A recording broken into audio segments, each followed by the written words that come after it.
Hoy nos vamos a sumergir en una figura que, la verdad, rompe todos los moldes. San Efrén el Sirio, un personaje del siglo IV. Sí. Tenemos delante una fuente muy completa sobre su vida, su obra, y el reto de este análisis es resolver una paradoja que a mí me parece fascinante. A ver. ¿Cómo es posible que un hombre que no escribía tratados de filosofía, que no construyó, digamos, un sistema teológico al uso, sino que se dedicaba a componer himnos, poesía, cómo acabó siendo nombrado doctor de la Iglesia? Es que es una pregunta clave. ¿Qué secreto hay en su método para que su influencia siga tan viva casi 1700 años después? Pues mira, yo creo que la respuesta está en gran parte en su apodo más famoso. ¿El arpa del Espíritu Santo? Justo. Y ojo, que no es solo una metáfora bonita y ya está. Es, para mí, la descripción más exacta de su genio. ¿En qué sentido? En que para Efrén no había separación entre teología, poesía y oración. Eran lo mismo. Una sinfonía. Él no pensaba en la doctrina para luego ponerle música. No, él pensaba la doctrina musicalmente. O sea, era todo una misma cosa. Una fusión total. Y eso es lo que le hace tan original y, yo creo, tan relevante hoy. Vale, pues si te parece, empecemos por el principio. Para entender bien al hombre, Venga. nos tenemos que situar en el siglo IV, en la ciudad de Nisibis, que hoy estaría en la frontera entre Turquía y Siria. Efectivamente. Y esto es clave, ¿no? No estamos en Atenas ni en Roma. No es el mundo de filosofía griega y derecho romano que solemos asociar a otros padres de la Iglesia. Para nada. Estamos en el corazón de la iglesia siríaca, que era vibrante, muy litúrgica y con una cultura semítica, mucho más cercana al mundo del Antiguo Testamento. Y eso lo cambia todo, supongo. Lo cambia todo. Su lengua materna era el siríaco, que es un dialecto del arameo, la lengua que probablemente hablaba Jesús. Esto le moldea el cerebro de una forma distinta a la de un pensador griego. ¿En qué se nota? Pues que él no piensa en conceptos abstractos tipo sustancia u homousíos. Él piensa en imágenes, en símbolos, en metáforas que saca de la naturaleza, de la vida de todos los días. Su teología no se construye con silogismos, sino con la lógica de la poesía. Y el ambiente tampoco era el de un retiro tranquilo, por lo que veo. No para nada. La fuente describe un contexto de tensión constante. Nisibis era una ciudad fronteriza del Imperio Romano, un puesto avanzado frente al Imperio Persa. Vamos, que vivían con la amenaza de una invasión literalmente en la puerta de casa. Una doble presión, de hecho. Por fuera, esa amenaza militar persa, que era muy real y que acabaría marcando su vida de una forma dramática. ¿Y por dentro? Por dentro, una batalla intelectual y espiritual que no era menos intensa. Estamos en la época de las primeras grandes herejías. El arrianismo, por ejemplo. El arianismo que negaba la divinidad de Cristo. Y varias formas de gnosticismo estaban en pleno apogeo. Dividían a las comunidades. Así que Efrén no es un académico en su torre de marfil. Es un pastor en una trinchera. Defendiendo a su gente en dos frentes a la vez. Exacto. Y su biografía lo refleja muy bien. La fuente nos lo presenta como un hombre de orígenes humildes, muy arraigado en su comunidad, fue maestro, catequista y algo que me llama mucho la atención, diácono permanente. ¿Sí? Insistió toda su vida en no ser ordenado sacerdote. Eso dice mucho de él. Nos habla de una humildad profundísima. De alguien que no buscaba ni poder ni estatus. Se veía a sí mismo como un servidor, no como un jerarca. Su autoridad no venía de un cargo, sino de su sabiduría, de su coherencia. Y esa vida da un vuelco tremendo en el año 363. Uf, sí. Tras una derrota romana, el emperador cede Nisibis a los persas. Y toda la comunidad cristiana tiene que irse. Efrén, que ya era mayor, se convierte en un refugiado. Un exilio que, paradójicamente, se convierte en su etapa más productiva. Así es. Se instala en Edesa, otra gran ciudad siríaca, y allí funda una escuela teológica y, despliega todo su genio poético. Y el final de su vida es el broche de oro a esa coherencia. Muere hacia el 373, pero no de viejo en su cama. No. Muere contagiado mientras cuidaba a los enfermos en una epidemia de peste terrible que asoló la ciudad. Su teología no se puede separar de su biografía. Es imposible. Una y otra se iluminan. Su vida es la prueba de que su fe no era una idea, era un compromiso carnal con la realidad, sobre todo con los que sufren. Entiendo el contexto, ese mundo en crisis, pero sigo dándole vueltas a la idea central. Ajá. En una época de debates teológicos tan feroces, donde se estaban jugando el futuro de la fe, ¿de verdad la mejor arma era la poesía? Suena casi, no sé, contraintuitivo. Suena blando, ¿verdad? Sí, una respuesta muy blanda. para un problema tan duro? Pues es que ahí está la genialidad de su estrategia. Él entendió algo fundamental. Las ideas abstractas no mueven el corazón de la gente. Para Efrén, la razón es una herramienta, sí, es válida, pero es limitada. No puede abarcar por sí sola el misterio de un Dios que se hace hombre. ¿Y entonces qué hace? Lo fascinante es cómo usaba los símbolos.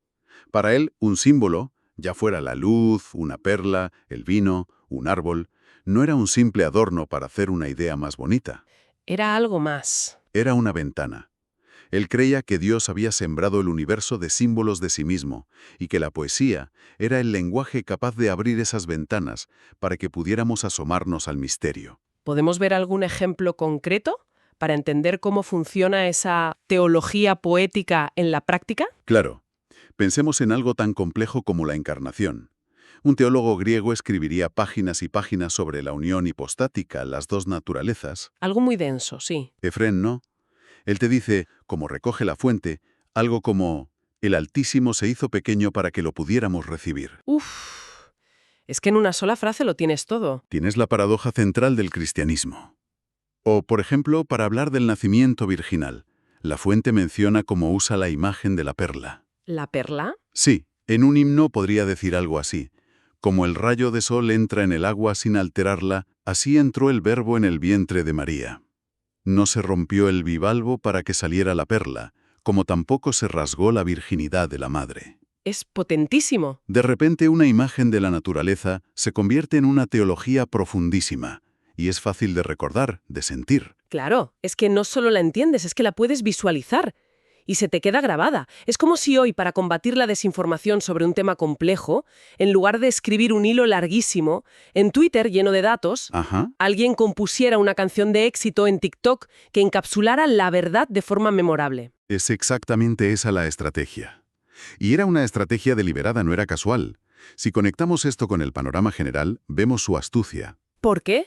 Porque los herejes como Bardesanes o Arrio también componían himnos para difundir sus ideas. Y tenían mucho éxito, ¿eh? La gente los cantaba en las plazas en sus casas. O sea que Efrén no inventa el método. No, lo perfecciona y lo usa para la ortodoxia.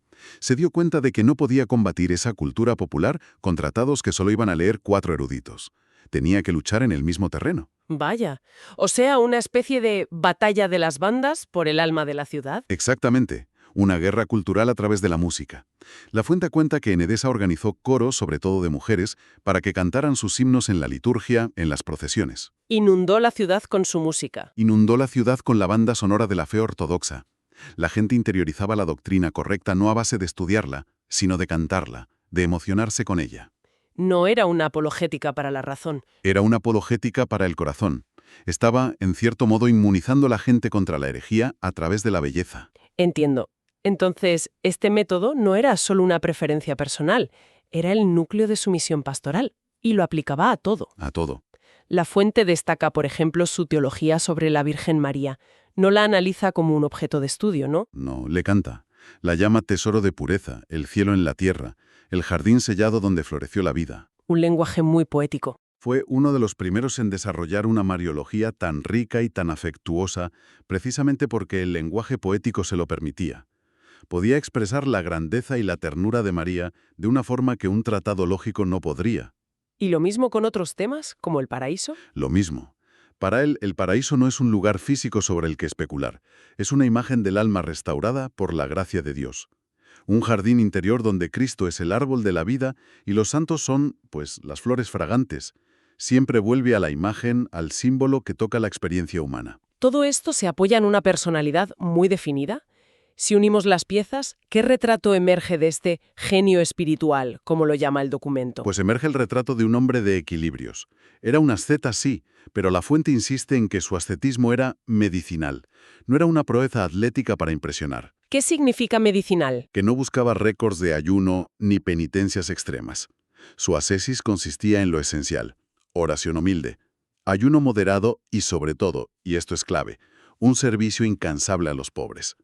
Para él era imposible ser un buen contemplativo sin ser profundamente caritativo. No separaba la fe de las obras. Jamás. Y esa es la coherencia de la que hablábamos al principio. Su vida y su muerte son como el último verso de su gran poema. Totalmente. Al final, si tuviéramos que resumir su perfil, la fuente nos da varias claves.